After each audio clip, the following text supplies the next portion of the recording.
So here is this year's homestead planner. Smaller than last year, so it's easier to fit in a kind of bag. So every month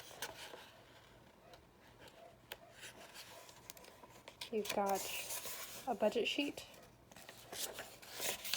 as well as your monthly calendar, and then daily.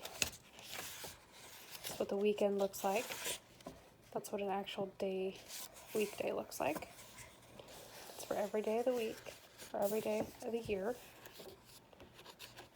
We also have quarterly, these to-do lists. Just added some stuff in here for next year for us. So for farm wives, this is really good place to list those monthly or those occasional like payments and whatnot. And then we get to the back here.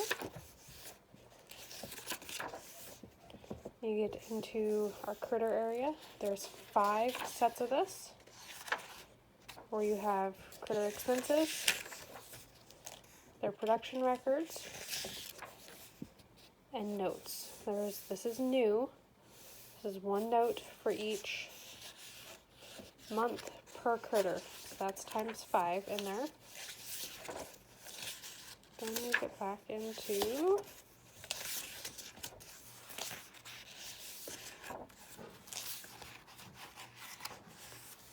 garden notes. So there's 1 for every month again.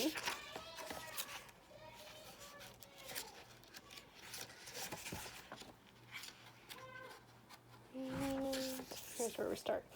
So there's actually 5 pages of seed inventory. You have all the space you need. Then we get into your garden budget for your plants and your seeds, extra stuff you have to buy, a zoning map for your plant dates. This is another new piece, is planting schedule, so you kind of can work it out when you need to actually start your seeds. Seed starting.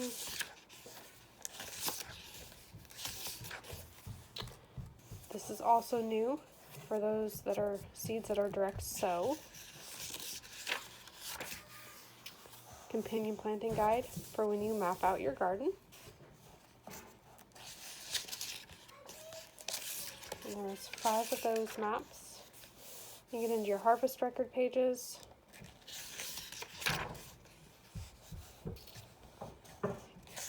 And we're into preserving.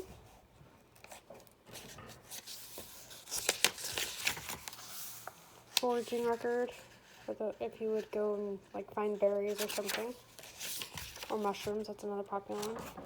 And sales. This is another new piece. I actually split this out. So the sales are by itself. So every month you have your own sales page.